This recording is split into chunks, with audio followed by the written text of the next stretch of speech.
Hello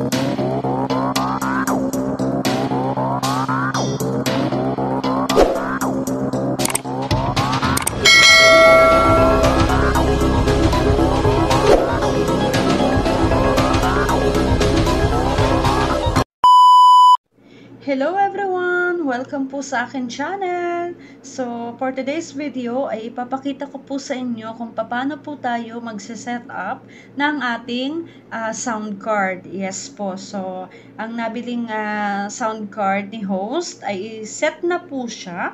So, meron po tayong F988 sound card set. Alright? So, first of all, ipapakita ko po muna sa inyo yung mga parts ng ating sound card. Alright? So, meron po tayong microphone. Alright? Ito po ay condenser microphone. So, hindi po ito kagaya ng mga normal or ordinary microphone na ginagamit natin kapag po tayo ay nagvi-video okay. Alright? So, ito po ay condenser microphone. Next po, so kung meron tayong condenser microphone, meron po siyang connector na kasama. Alright? So, ito po yung connector ng ating microphone, okay? Para ma-connect po natin siya dun sa ating sound card, alright? So, ito po yung isasaksak natin dun sa ating condenser microphone. At ito naman po ang isasaksak natin mamaya doon sa ating sound card, alright? Next po, meron din po yung kasama na headset. Yes po. So, importante rin po na mayroon tayong headset or headphone. Okay? And then, next po is yung dalawang connector. Yes po. So, pag bumili kayo ng set na, meron po yung kasama na dalawang connector. Alright? So, gagamitin natin ito mamaya para mapag-connect natin yung ating dalawang device na gagamitin para dun sa ating sound card. Alright? Next, meron po tayong charger. Charger po ito ng ating sound card. Yes po. So, ang sound card po natin ay nalulobat din. Parang cellphone, parang laptop, ganyan. So, ito po yung pinakang charger niya, guys. Alright? So, USB po yan siya. Depende po sa inyo kung gusto niya siyang isaksak dun sa inyong mga adapter or pwede rin naman directly dun sa inyong laptop. Alright? And of course, ang pinaka-importante po sa lahat, yung atin pong sound card mismo. Alright guys? So, ito po ang itsura ng ating F988 sound card. Alright? So, bago po natin ipakita yung paano natin siya isi-set up, I want to give you some informations about this sound card dun sa kanyang surface. Alright? So, makikita ninyo dito, itong mga pinipihitan. Oo, mga pihitan na ito. So, ito po yung adjustan natin para dun sa ating voice. Alright? So, dito nyo i-adjust kung gusto ninyo ng may konting effect. Ayan. Kung gusto ninyo ng may konting blah blah blah, ganyan. So, ito yung gagamitin ninyo. And para ma-measure ninyo, measure talaga, para ma-try ninyo, ay pwede kayong gumawa ng trial, no? Alright? Next, itong dalawa po na parang tinataas at binababa. So, ito po yung pinakang volume ng ating accompany at ng ating monitor. Alright? So, I'll give you some information also. Kapag sinabing accompany, so yung accompany po natin, yun po yung device kung saan natin kukunin or saan natin ipi-play yung mga music and sounds na gusto nating marinig dun sa ating live streaming and dun sa ating recording. Alright? Yung monitor po natin, yun po yung device kung saan kayo mismo nagla-live at nagre-record. Alright? Next, itong mga pindutan naman na ito, ayan. So, meron po diyang elimination, blah, blah, blah. May denoise, may Bluetooth, voice over, mute, yan. So, magagamit nyo rin po yan. Okay? So, ito po yung Bluetooth ninyo. So, another information, guys. Ito po ay through Bluetooth din. Once na ang gagamitin po ninyo as a company ay ang inyong laptop, hindi nyo po gagamitan niya ng connector. What? Gagamitan nyo po yan ng Bluetooth. Alright? So, pindutin nyo lang po itong Bluetooth na ito para mag-open yung Bluetooth ng inyong sound card. Tapos, buksan ninyo yung laptop ninyo.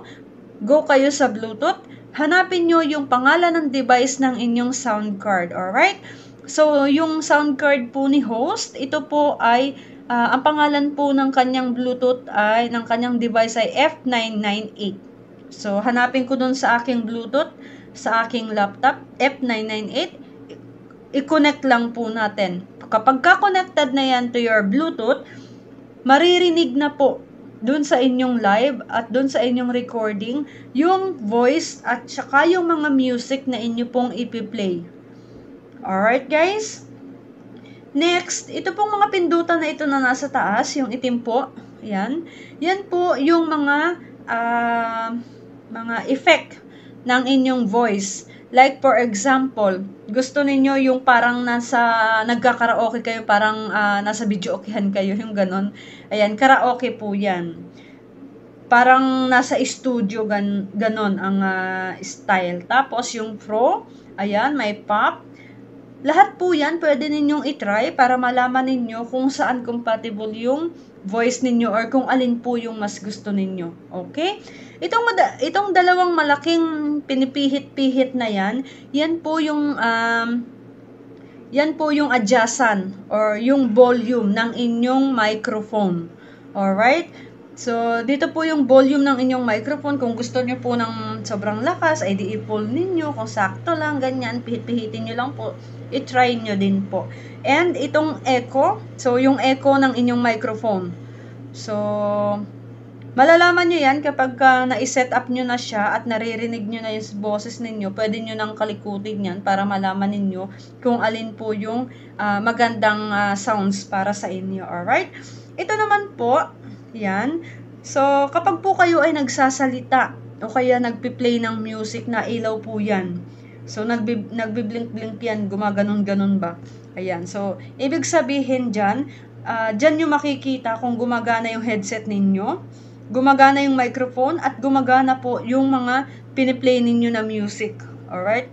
Pag nagsalita kayo, umiilaw yan. Pag nagplay kayo ng music, iilaw din yan. Alright? Next, ito pong nasa harapan ninyo, ayan, parang battery. So, sabi ko nga kanina, nalulobat din po ang ating sound card. So, dito nyo makikita kung siya ba ay palubat na, lobat na, or full charge po. Alright? Ito na pong button na ito po yung pipindutin ninyo pag bubuksan ninyo or i-close ninyo yung inyong sound card. Alright? Ilo-long press nyo lang po yan, guys. So, pag long press ninyo dyan, iilaw po yan kapag nabuksan na. Or na-open na siya. Kapag pinatay ninyo, yung ilaw dito sa inyong sound card, mamamatay po yan kapag patay na. So, ilo-long press nyo lang po siya, no? Okay. So, let's go to dito. Ayan, sa mga saksakan. Okay? So, dito po ninyo isasaksak lahat ng connector na nakita ninyo sa akin kanina, yung mga pinakita ko po, ano? So, hindi kayo malilito dito, guys, kasi meron po siyang mga label. Okay? So, dito, sa pinakaunahan, dito ninyo isasaksak yung inyong condenser microphone. Next, headset or earphone. Okay? So, depende kung anong gamit ninyo. Kung ang gamit ninyo ay headset, earphone, isaksak nyo po dyan. Alright? Next is yung accompany. Okay? So, yung accompany po, meron po tayong pansaksak dito. Kapag ka cellphone din po ang gagamitin ninyo, yan, saksakan nyo yan. Okay? Pero kung laptop po, kagaya ng sabi ko kanina, Bluetooth po yan. Okay? Next, nakikita ninyo yung tatlong saksakan na ito na may naka-label na cellphone. So, ang ibig sabihin po niyan, yan po yung inyong magiging monitor. Again po, yung monitor po ninyo is yung device po ninyo na gagamitin po ninyo sa mismong live na gagawin ninyo. Okay? Kung saan kayo mismo naka-live. Okay? So, tatlong cellphone po ang pwede ninyong isaksak dito as monitor.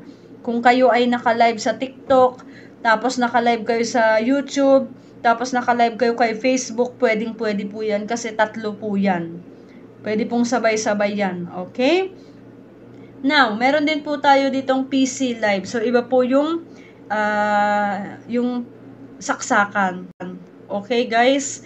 So, next is yung charging or yung sa battery niya. So, sabi ko nga sa inyo, guys, nalulobat din po ang ating sound card. So, kailangan nating isaksak. So, pwede nyong isaksak yan sa inyong mga adapter, tapos sa saksakan, or pwede rin naman po, kagaya ng ginagawa ko, nakadirect po siyang nakasaksak sa aking laptop. Alright? So, that's it. At ngayon naman, guys, ay ipapakita ko sa inyo kung paano natin siya isi-set up. Okay? So, kagaya nga ng sabi ko kanina, guys, meron po tayong condenser microphone. Ayan. At meron po tayong connector. Ayan. So, pag dudugtungin, or isasaksak lang natin yung ating connector ng microphone dito sa ating, ayan, sa mismong microphone po natin, condenser microphone. So, nakikita ninyo yung 3 butas na yan. At nakikita nyo rin ba yung 3 parang pin? So, yun po yung pagkoconnect natin yan. So, make sure na tama yung pag-connect, pagsaksak ninyo, no? So, kasi kung hindi rin naman tama yung pagsaksak ninyo, hindi rin papasok yan. Alright? So, ayan, isasaksak lang natin siyang ganyan. Alright? Ayan, so may lock na siya, guys. Okay? So, kung tatanggalin nyo po, guys, pipindutin nyo lang po itong pindutan. Ayan. Ipipress nyo, tapos bubunutin yung ganyan. Ayan, medyo matigas. Ayan. So, ito po yung pinakang lock niya, no? Para hindi siya basta-basta nahuhugot. So, kung huhugutin ninyo, pipindutin nyo lang po ito, guys. Okay? So, isaksak natin siya ulit para, ayan. So, nakita ninyo, naka-ano na po siya, naka-lock na po siya. And, guys, another thing, ito pong pinakang dulo niya, guys. Ito po, ito ang isasaksak natin dun sa ating, sound card. Alright? So, sabi ko kanina, ito po yung saksakan ng ating condenser microphone. So, isasaksak lang natin siya dito, guys. Alright? So, ganito po yan. Next, guys. Ito pong headset natin. Okay? So, paalala ko lang, guys, yung ating sound card po, hindi po siya applicable na gamitin pang video, okay? Dahil hindi po lumalabas ang sounds niyan. Baka mamaya magtaka kayo, wala kayong headset. Umiilaw naman siya or something, nagpi-play naman yung inyong company, pero wala kayong naririnig. Alright? So, hindi po ito, hindi po lumalabas ang sounds niyan. Okay, so kailangan yung gumamit ng headset para marinig ninyo yung mga music na piniplay ninyo at marinig ninyo yung boses ninyo doon sa inyong microphone. Okay? So, kayo lang po ang nakakarinig niyan at yung mga nanonood po sa inyong live. Okay? Pero yung katabi mo, hindi niya naririnig yan. Yung kapitbahay mo, hindi po nila naririnig yan. Alright? So, isaksak natin to, guys. Ayan. So, dalawang saksakan niya nga, isang headset, isang earphone. So, kung ano po yung meron sa inyo, doon nyo isaksak. Ayan. So, nakakonect na po. Dalawa na po yung nakakonect natin, guys. Microphone, headset. Okay? Next one. Meron po tayo ditong dalawang connector. Yung pinakita ko sa inyo kanina. Ayan po.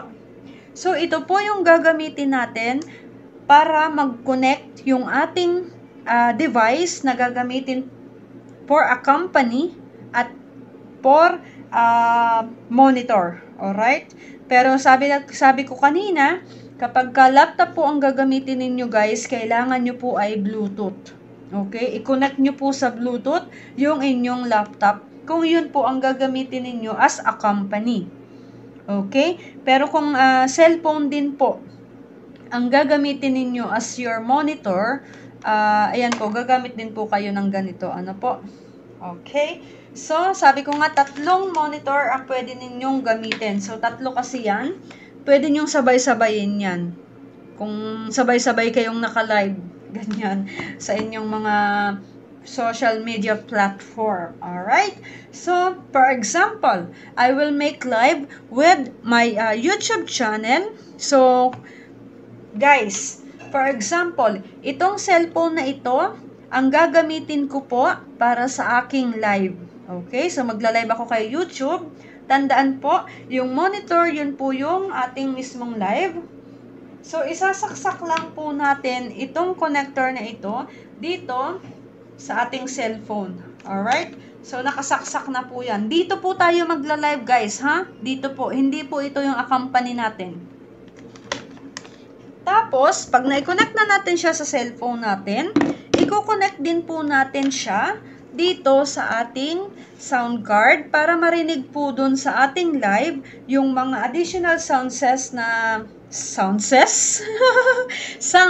na pipindutin natin, like yung pag may tumatawa o kaya may bumabaril o kaya may pumapalakpak. Isasaksak natin to dito, guys. Mamili kayo since tatlo yan, kahit saan dyan pwede. So, sabi ko nga, kung gusto ninyo sabay-sabay, walang problema yan. Basta tatlo yung connector ninyo. Pero since dun sa ating set ay dalawa lang po yan, pwede naman kayong bumili ng extra pa. So, ganito magiging itsura niya, guys. So, nakakonect na siya, no? Alright. So, since ang gagamitin ko, guys, is laptop, para sa aking accompany, or yung accompany is dun ko ipi-play yung mga music at mga sound na gusto kong iparinig doon sa aking mga viewers, doon sa aking live. Bluetooth po ang ginamit ko dyan. So, nakakonect po ang aking laptop at ang aking sound card para, nakakonect through Bluetooth ang aking laptop at ang aking sound card. Alright? Next po, guys, for example, lobat ang ating sound card. So, ito po ang ating pinakang charger. So, then, i-connect nyo lang din po dito, guys, sa ating charging. Ayan. Okay? Ito po yung saksakan ng charger niya. Ayan. Wait lang, guys. Alright. Tapos, bahala kayo kung saan nyo isasaksak to. Ako kasi, guys, sinasaksak ko po ito directly dun sa aking laptop. Para habang gumagana yung aking sound card, habang naka-live ako, dun siya mismo sa laptop nakasaksak. Pero kung ayaw ninyo na nakasaksak sa laptop ninyo or wala naman kayong laptop, dugtungan ng adapter, isaksak po sa saksakan, magcha-charge po yan. Alright? Now, ganito po ang magiging setup niyan. Okay? Ayan. So, hindi ko maiipakita or hindi ko matitesting, pero itatry ko yung best ko. Mag-add ako ng video kung saan ginagamit ko itong sound card ko. Naririnig ng malinaw yung boses at yung mga additional sounds na ginagamit ko. So, ganun lang, guys, and I hope na nakatulong yung aking information po para kahit papaano nagkaroon po kayo ng idea kung papaano po natin isi-set up yung ating sound card. Alright? So, marami na pong mga vlogger na mahilig mag-live ang gumagamit ng sound card. So, itong video na ito ay shinare ko para kung meron pong nakakapanood ng mga baguhan or bago pa lamang po nagagamit ng sound card na ito, na ganitong sound card, ay alam nyo na po kung paano nyo siya isa-set up. Okay? So, that's it, guys. And sana may natutunan po kayo. Alright? So, maraming salamat, guys. And see you on my next video. Bye!